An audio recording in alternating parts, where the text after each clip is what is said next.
The Senate just greenlit stablecoins, and banks, credit cards, and fiat are officially on notice. Introducing the Genius Act, a game changer for your money. Say goodbye to wire fees and waiting days for transfers. Stablecoins are backed 1-1 with dollars or treasuries, making your wallet faster, cheaper, and safer than a bank. This isn't just crypto regulation, it's the start of a financial revolution. Watch the full video to see how this could reshape your financial future.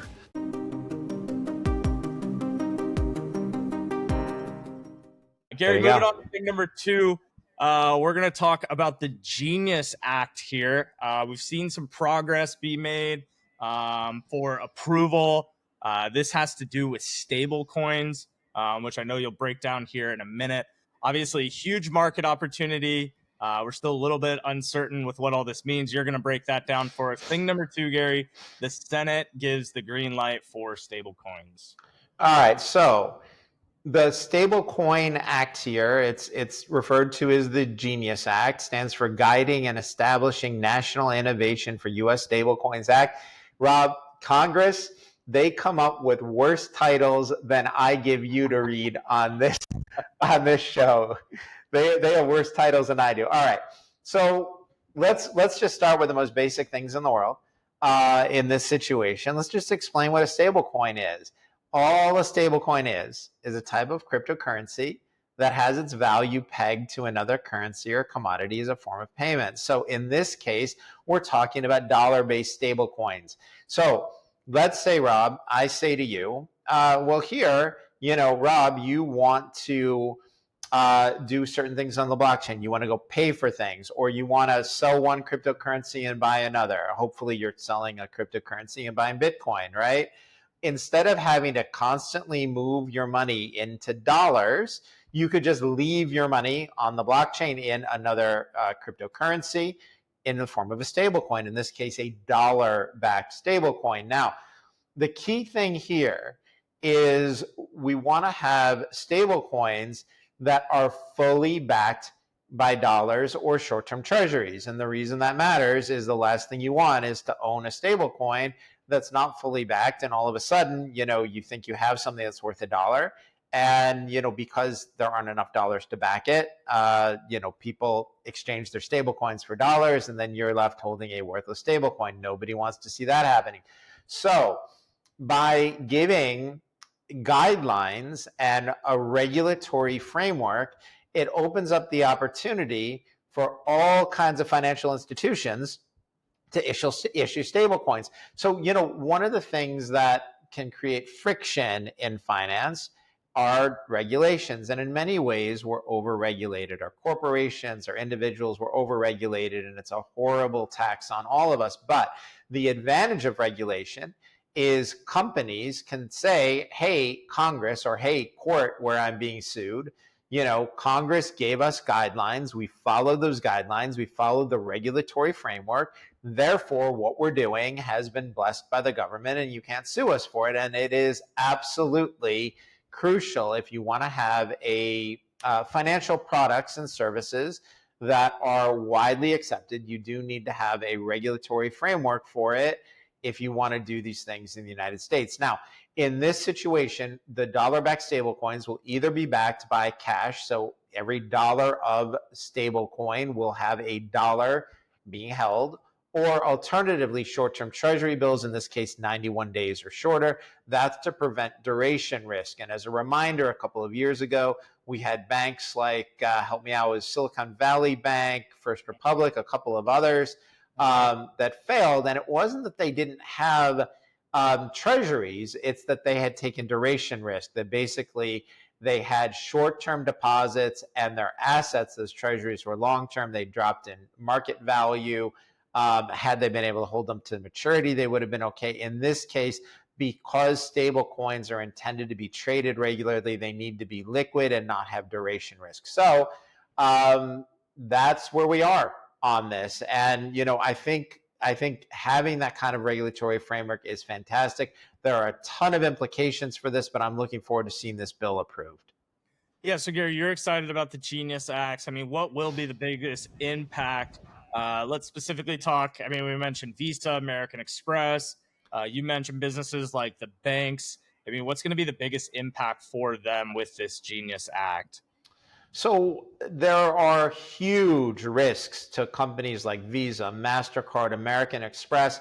Imagine a situation, and by the way, those companies make billions of dollars a year because they charge us all. And people say, no, it doesn't cost me anything. I don't pay for that. I just, if I were to go to a store and an item is $100, I can give them $100 in cash or $100, on my credit card.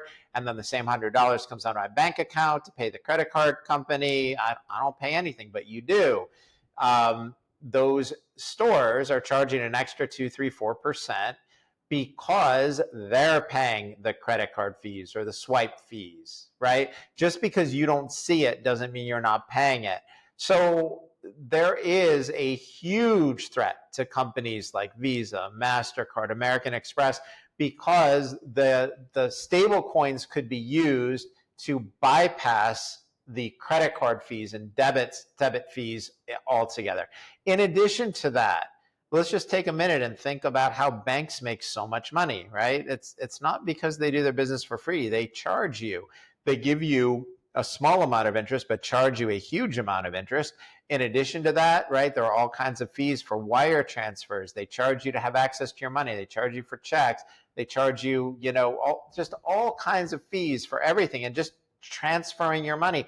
Think about the ridiculousness of if you go into a bank, they may say, hey, you want access to your cash? What are you going to use it for? And my response is, it's none of your business. Well, then we may not give it to you.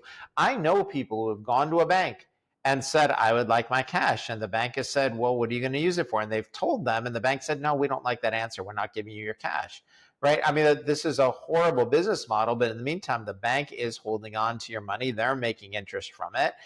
People pay billions of dollars of fees a year to banks. Well, what if those fees were wiped out by stable coins? So the bank that figures this out could end up making a ton of money. The banks that don't could see their business models under threat. The other thing to point out is that under current regulations, stable coins will actually be safer than putting your money in a bank. Now, I know that sounds crazy. People are going to say, oh, no, crypto, it's used for scams. Well, maybe not. A 100% backed stable coin is much safer than a fractional reserve lending institution like a bank, where they, for every dollar of deposits, they may have made $10 of loans, right? They don't have your money. If everybody went to the bank and said, hey, I'd like my money back, the banks don't have the money to pay you. It's not possible. But if stable coins are backed one for one by dollars or liquid treasuries where there's no duration risk, or just, maybe a couple of months of duration risk, not enough to really matter, that's a situation where literally every stable coin could be redeemed for $1. So this is a huge threat to banks that depend on taking you guys for huge amounts of fees and fractional reserve lending, where their assets are much greater than, their liabilities are much greater than their assets.